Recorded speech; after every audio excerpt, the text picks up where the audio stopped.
নমস্কার বন্ধুরা, আমি সুমনা। আজকে আমি আপনাদের কাছে চলে এসেছি ডিমের একটা রেসিপি নিয়ে। খুব সুস্বাদু একটা ডিমের রেসিপি। আমরা একঘেয়েমি ডিমের রান্না খেতে খেতে যখন আমাদের মুখটা ভোতা হয়ে যায়, ভালো লাগে না, তখন যদি এইভাবে ডিমটা রান্না করেন তাহলে অবশ্যই কিন্তু আপনাদের মুখের বদল হবে, খেতেও কিন্তু খুব ভালোবাসবেন। আর ছোট থেকে বড় সবাই তো ডিম খেতে ভীষণই পছন্দ করে, সেই জন্য এই ডিমটা অবশ্যই এভাবে রান্না করুন। ডিমের তো কারো অরুচি নেই, ডিম প্রচন্ড সবার প্রিয়। তো সেই জন্য দেখুন আমি আজকে ডিমের রেজালা বানিয়েছি। তো আপনারাও এইভাবে যদি বানিয়ে না থাকেন তাহলে আমার রেসিপিটা দেখে একবার হলেও বানিয়ে দেখুন। আর এটা ভাত, রুটি, পরোটা, পোলাও, ফ্রাইড রাইস সবের সঙ্গে ভীষণই জমে যায়। তো এটা কিভাবে আমি করলাম সেটা দেখার জন্য চলে আসতে হবে আমার ইউটিউব চ্যানেল কখনো সখনোতে।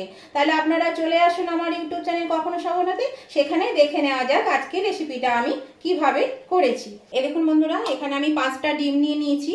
আর ডিমগুলো আমি সেদ্ধ করে নিয়ে একটু ছুরি দিয়ে এভাবে কেটে কেটে দেব। তাহলে কি হবে, যখন আমি এটা ভাজবো তখন কিন্তু তেলে দিলে ছিটকাবে না, ফাটবে না। আর সমস্ত রকম মশলাটা ডিমের ভেতরে ঢুকে যাবে, তাহলে কি হবে, খেতেও ভালো লাগবে। সেই জন্য এইভাবে একটু কাট করে দিতে হবে ডিমগুলোকে। এটা হয়ে গেল। এবার আমি এর মধ্যে দেব সামান্য একটু নুন। এই নুনটা দিয়ে আমি এটা একটু মাখিয়ে নিচ্ছি। এবার আমি এই ডিমগুলো ভেজে নেব। আর ডিমটা ভাজার আগে বন্ধুরা আমি একটু পেঁয়াজকে জলে সেদ্ধ করে নেব। এখানে মিডিয়াম সাইজের আমি 2টো পেঁয়াজকে একটু কুচি করে নিয়েছি। এই পেঁয়াজটা আমি জলে সেদ্ধ করে নেব। আর এখানে আছে 1/2 চামচ আদা, 1/2 চামচ রসুন বাটা। এই দুটো আমার লাগবে। আর যা লাগবে এখানে দেখুন বন্ধুরা, ফোড়ন লাগবে। ফোড়নে দিয়েছি আমি গোটা গরম মশলা, 2 টুকরো তেজপাতা, 2টো শুকনো লঙ্কা, আর একটা বড় এলাচ, 2টো ছোট এলাচ, 4-5টা লবঙ্গ, 5-7টা শামরিচ, আর দারচিনি এই 1 টুকরো, ছোট 1 টুকরো। এগুলোকে আমি একটু থেতো করে নিয়েছি, নাহলে তেলে দিলে ফাটবে, সেজন্য থেতো করে নিয়েছি। আর আমার একটা গ্রেভি লাগবে, তার জন্য লাগবে কাজু বাদাম। আমি এখানে 10-12টা কাজু বাদামকে একটু জলে ভিজিয়ে দিয়েছি। 2 চামচ পোস্ত, পোস্তটাকেও জলে ভিজিয়ে দিয়েছি। এখানে আছে 4 মগজ, 2 চামচ 4 মগজ, 4 মগজটাকেও আমি জলে ভিজিয়ে দিয়েছি। এটা আমি বেটে নেব। আর লাগবে একটু মিষ্টি মিষ্টি হয়, সেই জন্য এটা চিনি। এখানে একটু শাক গোলমরিচকে আমি করে নিয়েছি, থেতো করে নিয়েছি ভালো করে। এখানে সামান্য একটু কাশ্মীরি লঙ্কা গুঁড়ো, এখানে আছে 1/2 চামচ মতো ধনে গুঁড়ো, আর এখানে 2 টেবিল স্পুন টক দই। টক দইটাকে আমি খুব ভালো করে ফেটিয়ে নিয়েছি। এছাড়াও বাকি উপকরণ আমি রান্না করতে করতে আপনাদেরকে দেখাবো। তাহলে চলুন। এরকম বন্ধুরা জলটা ফুটতে শুরু করেছে। এবার আমি এর মধ্যে দিয়ে দিচ্ছি এই পেঁয়াজটা মিনিট 3-4 একটু সেদ্ধ করে নেব। তারপর আমি পেঁয়াজটাকে বেটে নেব। এটা নামিয়ে ঠান্ডা করে নেব। ঠান্ডা করে নিয়ে পেস্ট করব। আর ততক্ষণে আমি কাজু, 4 মগজ আর পোস্তর পেস্টটা বানিয়ে নেব। তাহলে চলুন এগুলো আমি আগে করে নিই। এরকম বন্ধুরা আমি একটা প্যান বসিয়ে দিচ্ছি। এর মধ্যে তেল দিয়ে দিয়েছি, সাদা তেল, পরিমাণ মতো সাদা তেল দিয়ে দিচ্ছি। এবার আমি ডিমগুলো এর মধ্যে হালকা করে ভেজে নেব।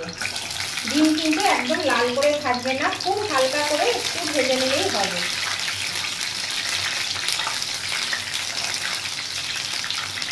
এখানে ডিম যেহেতু রান্নাটা সাদা সাদা হয়, আমি আজকে ডিমের রেজালা বানাচ্ছি, সেজন্য এটা কিন্তু সাদা সাদা হবে। সেজন্য ডিমটাও কিন্তু হালকা করে ভেজে নিতে হবে। ডিমে হলুদ বা অন্য কিছু দেবেন না, তাহলে কালার এসে যাবে। হালকা করে ভেজে নেবেন। দেখুন বন্ধুরা, ডিমটা ভাজা হয়ে গেছে। এর থেকে বেশি আর আমি ভাজবো না। দেখুন বেশ ভাজা হয়ে গেছে হালকা হালকা করে। এবার আমি ডিমটা তুলে নেব। সব ডিমগুলো আমি এবার তুলে নেব। এবার আমি এর মধ্যে দিয়ে দিচ্ছি এই গোটা গরম মশলা ফোড়ন।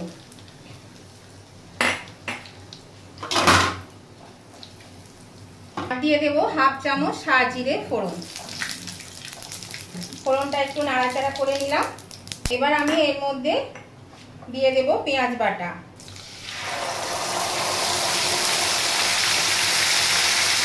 পেঁয়াজ পেঁয়াজ বাটাটা দিয়ে আমি ভালো করে একটু নাড়াচাড়া করে নেব।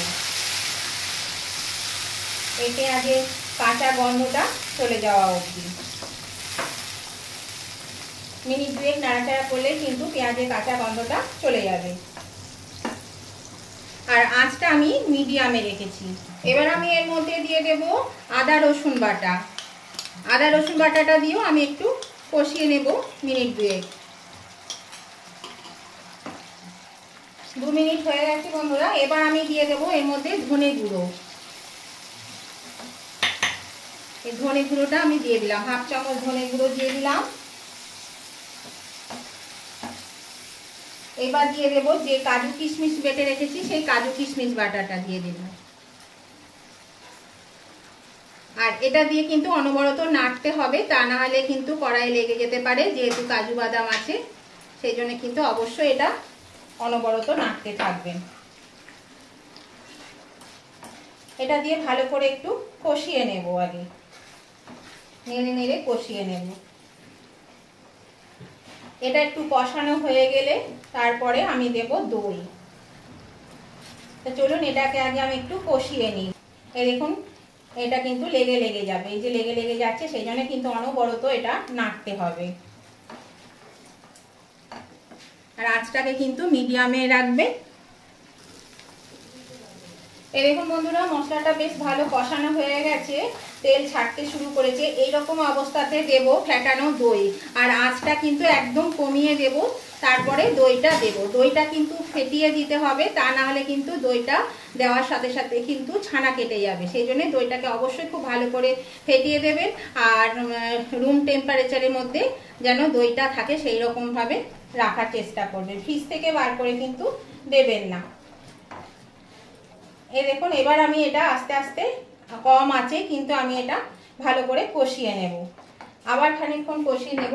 তার আগে আমি এখানে একটু দিয়ে দিচ্ছি, এই যে রেখেছিলাম কাশ্মীরি লঙ্কা গুঁড়ো। সাদা সাদা একদম খুব একটা ভালো লাগে না বলে আমি একটু লাল কালারটা যাতে আসে সেই জন্য এখানে একটু কাশ্মীরি লঙ্কা গুঁড়ো দিলাম, একদম 1 চিমটে।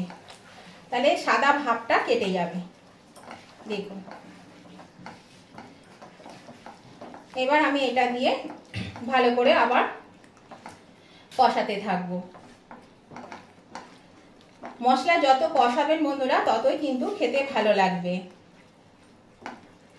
আর নতুন বন্ধু যারা এখনো আমার চ্যানেলটাকে সাবস্ক্রাইব করেননি, আমার চ্যানেলে নতুন এসেছেন, নতুন দেখছেন, যদি আপনাদের ভিডিওটা ভালো লেগে থাকে তাহলে অবশ্যই কিন্তু আমার চ্যানেলটাকে সাবস্ক্রাইব করে আমার পাশে থাকবেন। আর পাশে থাকা বেলটা অবশ্যই ক্লিক করে দেবেন, তাহলে আমি যখনই আমার ভিডিও আপলোড করব সাথে সাথে নোটিফিকেশন আপনাদের মোবাইলে পৌঁছে যাবে আর সবার আগে আপনারা আমার ভিডিও দেখতে পাবেন।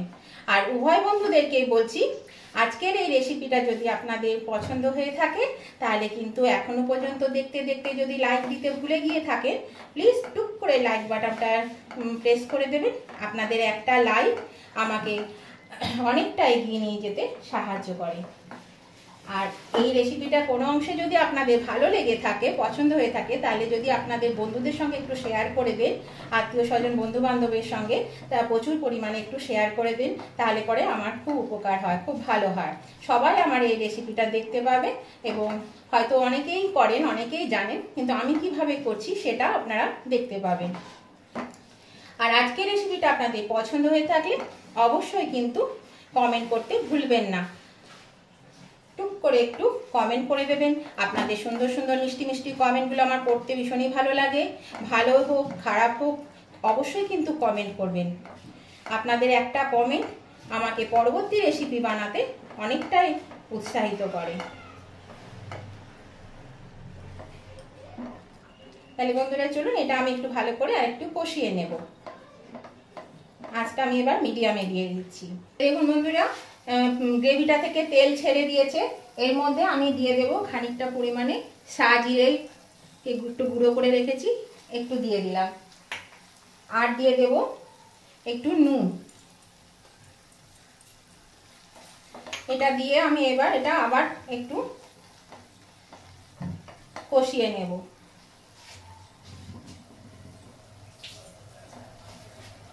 এবার দিয়ে দিচ্ছি এই যে পেস্ট করার জলটা, মানে কাজু বাদাম এগুলো পেস্ট করেছি, সেই জলটা আমি দিয়ে দিলাম এর মধ্যে। এখানে আদা রসুন বাটা জলটাও আমি দিয়ে দিলাম এর মধ্যে। এটা কিন্তু খুব বেশি ঝোল ঝোল হবে না, গ্রেভিটা বেশ একটু মাখো মাখো হলেই ভালো হয়। তবে আপনাদের যদি প্রয়োজন মনে করেন যে একটু গ্রেভি হলে ভালো হয়, তাহলে পরে সেই বুঝে আপনারা করবেন। আমিও এখানে আরেকটু পরিমাণে জল দেব, খুব বেশি দেব না, কারণ এটা একদমই মানে রান্নার পরে কিন্তু এটা ঠান্ডা হবে, ঠান্ডা হলে একদমই জমে যাবে। খুব অল্প গ্রেভি হয়েছে এখানে, সেজন্য আমি আরেকটু পরিমাণে জল দেব। এই দেখুন বন্ধুরা, গ্রেভিটা ফুটতে শুরু করেছে। এর মধ্যে আমি দিয়ে দিচ্ছি চিনি, যে চিনিটা আমি নিয়েছিলাম সেই চিনিটা আমি দিয়ে দিলাম। আর দিয়ে দেব এবার ডিম, ভেজে রাখা ডিমগুলো আমি দিয়ে দিচ্ছি। এই ভেজে রাখা ডিমগুলো দেওয়ার পরে একটু নাড়াচাড়া করে দেব বন্ধুরা। এটাকে একটু নেড়ে চেড়ে দিয়ে আমি 3 থেকে 4 মিনিট একটু ঢাকা দিয়ে দেব। তাহলে মশলাগুলো ভালো করে ভেতরে ঢুকে যাবে ডিমটার মধ্যে, বেশ মশলাগুলো একটা সুন্দর মানে টেস্ট আসবে। সেই জন্য এটা আমি ঢাকা দিয়ে দিচ্ছি, আর আঁচটাকে কিন্তু কমিয়ে দিচ্ছি। এরকম বন্ধুরা 3-4 মিনিট পরে ফিরে এলাম, ঢাকাটা আমি খুলে দিলাম। এবার দেখুন এটা একটু নেড়ে চেড়ে দিচ্ছি। এবার আমি এর মধ্যে দিয়ে দেব এই যে একটু গরম মশলা আর গোলমরিচ গুঁড়ো দিয়ে দেব একটু।